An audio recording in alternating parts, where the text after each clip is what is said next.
This is Vecna, calling from the upside down. Where did you come from? Why do you resist me? Keep listening to that 36-year-old song. I'm here to put Spotify's top 50 chart at rest. What do you mean? What's Spotify? I don't know what that is. That's your response. Oh. I'm not sure why. That is why you keep listening to that damn song. Kate Bush? Oh, she's a rock star.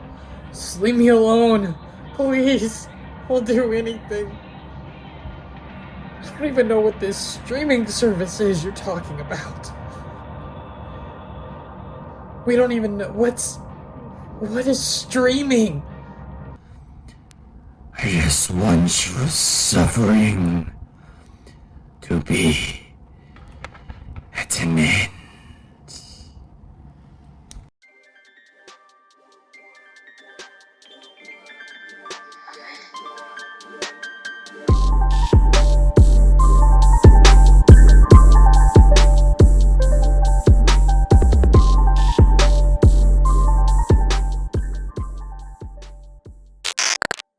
Hey friends, family, followers, and subscribers. It's your fellow man of letters, favorite Winchester brother, now Kate Bush enthusiast, Bradford here. And no, I'm not doing an MCU film review. No, I'm not doing a Wheel of Time video. And no, I'm not doing a Supernatural video. I'm actually reviewing Stranger Things Season 4. Both volumes in their entirety. I'm going to keep this as brief as I can while avoiding the dangers and the horrors of the Upside Down. But also, no, where's my hair? Like,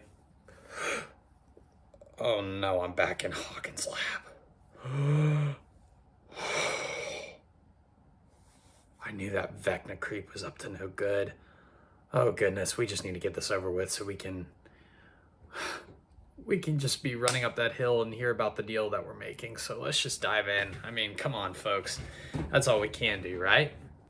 I am gonna give the spiciest of takes in this video. This was my favorite season of the show so far.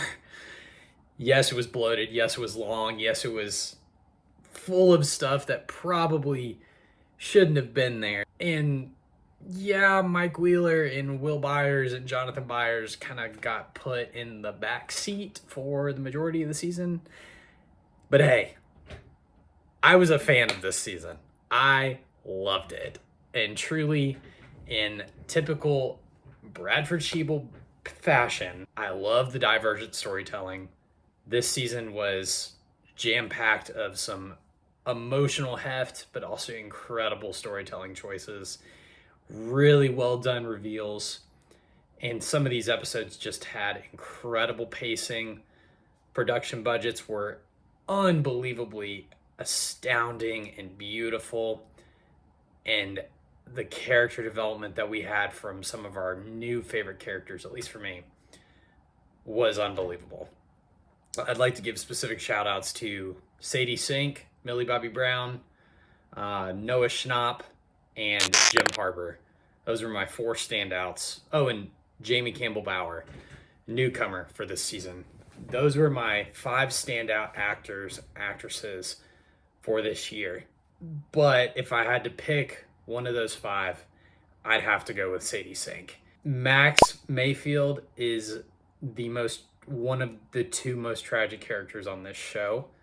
And her performance as Max this season, she was always good. But this season, she took it a step further. And she's as of this season, she's my favorite character on the show. Her performance as Max was gripping, compelling, grounding, heartbreaking, tragic, and above all, believable.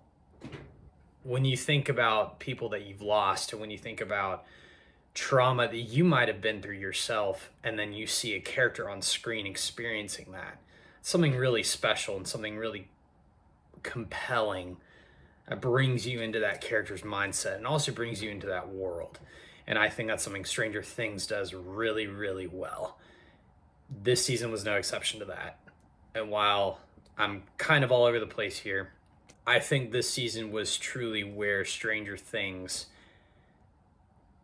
had its Empire Strikes Back and Harry Potter and the Order of the Phoenix moments, where it went from being kind of a kid's story that with gross, goopy, creepy monsters to with little kids running around everywhere to being a truly mature, dark, adult story. And that is not something that's very subtle either, because there's a literal scene with Nancy Wheeler where she says, "We need to go get my guns," because they're fighting supernatural creatures. And how would you fight a supernatural creature in that case? I don't know. I'm not Sam and Dean Winchester. I don't have thousands of years of myth making at my fingertips. So it makes sense to go to the Army Navy store and buy firearms. I found something incredibly compelling about that. And that's one thing I've come to love about this show. While some similar plot devices from past seasons were used, like gates and lights flickering and government conspiracies, it felt fresh. It felt new. And let's not even mention our new big bad, Vecna, the creep, who is poking through interdimensional holes to grotesquely murder people. It's a bit of a tough look. Those scenes when he committed his first few murders were pretty damn terrifying. I'm not complaining though. I thought this season was incredible. I myself am a horror fan, though I don't talk about it that much. The past 3 seasons had their horror elements, but this season, like I said a couple minutes earlier, was significantly darker. I think what this season did really well is that it upped the stakes and set the stage for the end game, for where the Duffer Brothers want the story to go. That was something they did really well. Another thing they did really well was they played off past storylines and showed how there was actually somebody really pulling the strings behind the scenes, someone evil. And it really gave you a peek behind the curtain as to what does it look like to truly be evil. Is evil born? Is it made? This is something I come back to a lot with some of my stories, such as Supernatural, such as Harry Potter is another big one. Wheel of Time to a degree. Lord of the Rings is another one. A Song of Ice and Fire definitely dives into the nature versus nurture concepts. But Stranger Things really took a literal dive into that mythology this season, and that was really refreshing to see. That was something I think they did well. Another thing I think they did well was, yes, while it was nostalgic for the 80s, it has influenced our pop culture in the past couple months. Kate Bush's Running Up That Hill, which I'm not going to lie, has been my most played song since Volume 1 came out, skyrocketed back to the top of charts. I think 36 or 37-year-old song, and it has been topping charts around the world. That is incredible. Like, the Duffer Brothers are using all these pop culture references from that time period to actually influence the plot. And that's really special because it puts us as the audience into the headspace of the characters and see what they're thinking, what they're experiencing, what they're feeling, what they're believing about this world or worlds. And another positive from this season, the character development is on another level. Max Mayfield, 11, Jim Hopper, 3 standout characters. Will Byers, another standout character, even though Volume 1 did him a bit dirty, Volume 2 really made up for it.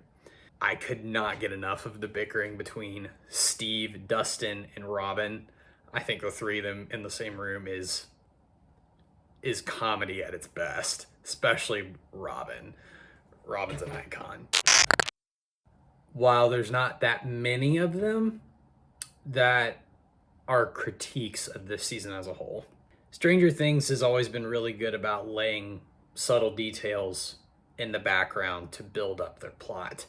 This season, with some of the character choices, specifically Eddie Munson. Oh, he was another favorite of mine this season.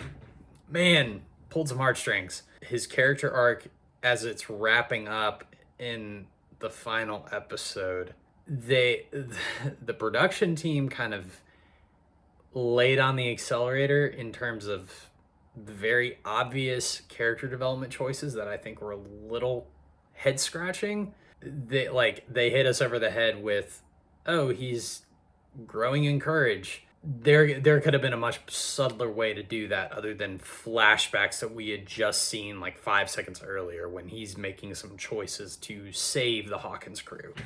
That was bothersome. Another couple things.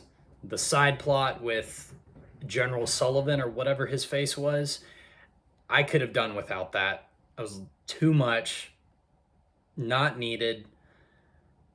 And in an already bloated season like this one, and I'm not saying bloated in a bad way, please hear me say that, it was not necessary. Like, we know the government doesn't like 11. We don't need to actually see them having a side plot and searching the Nevada wilderness for a little girl, which it's fine, but we don't need to see that.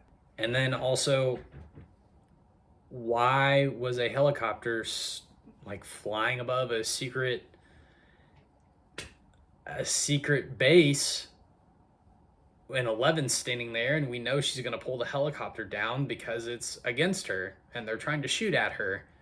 We know the helicopters are going to get pulled down, like the Duffer Brothers. We know this season has a large production budget.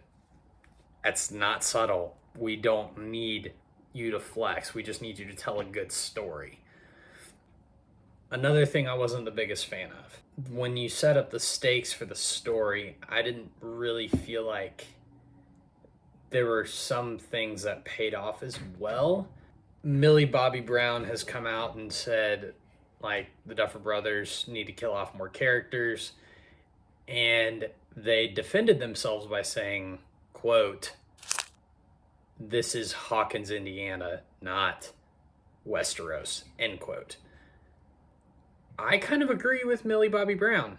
I think there should have been a higher body count this season, and I think there should have been some more major characters killed off, because that really would have moved this story further into more mature, more dark. And while the ending was tragic, don't get me wrong, I feel like there could have been some more weight to it, because I want a story that, one, is satisfying, but also, two, that screws me up emotionally. Stranger Things is automatically skyrocketed into one of my favorite shows of all time, with some of my favorite characters of all time.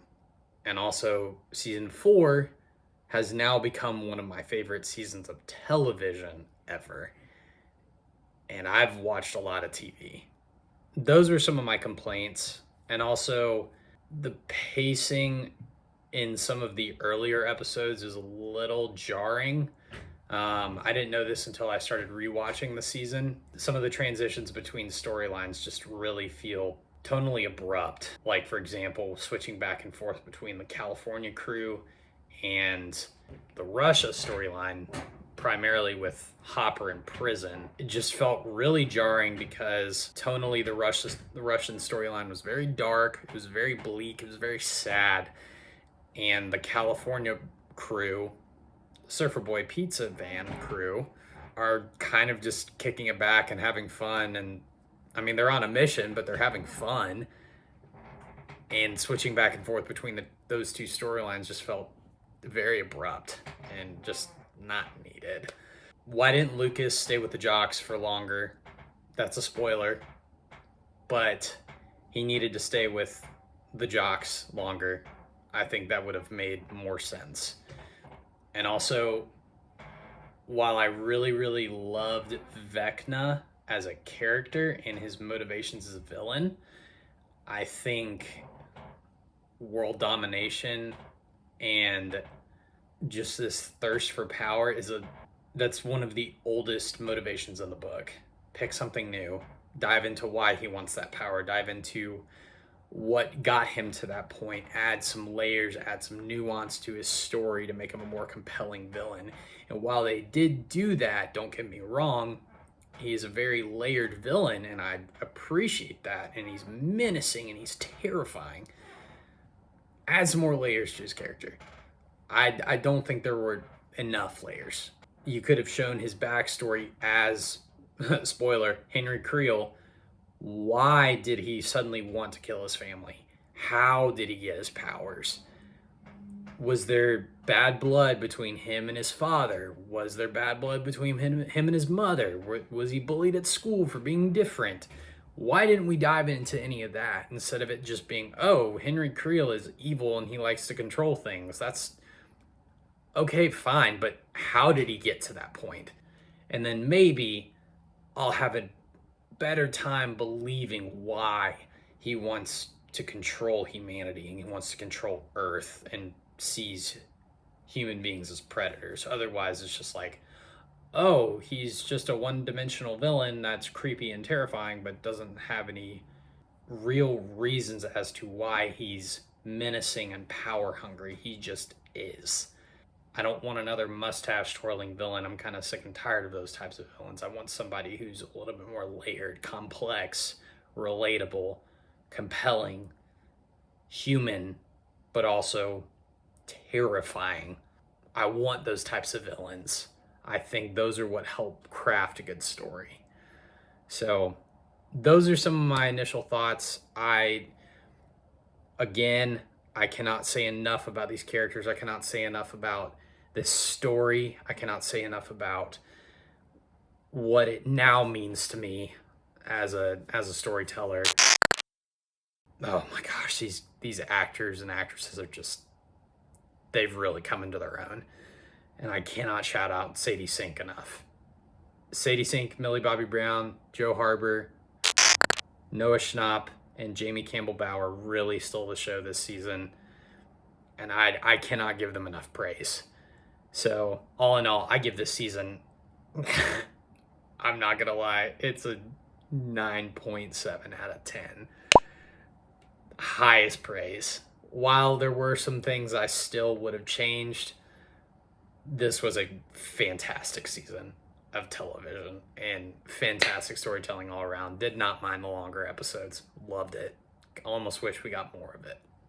Anyways, that being said, thanks for tuning in. And just remember, driver picks the music. Shotgun shuts.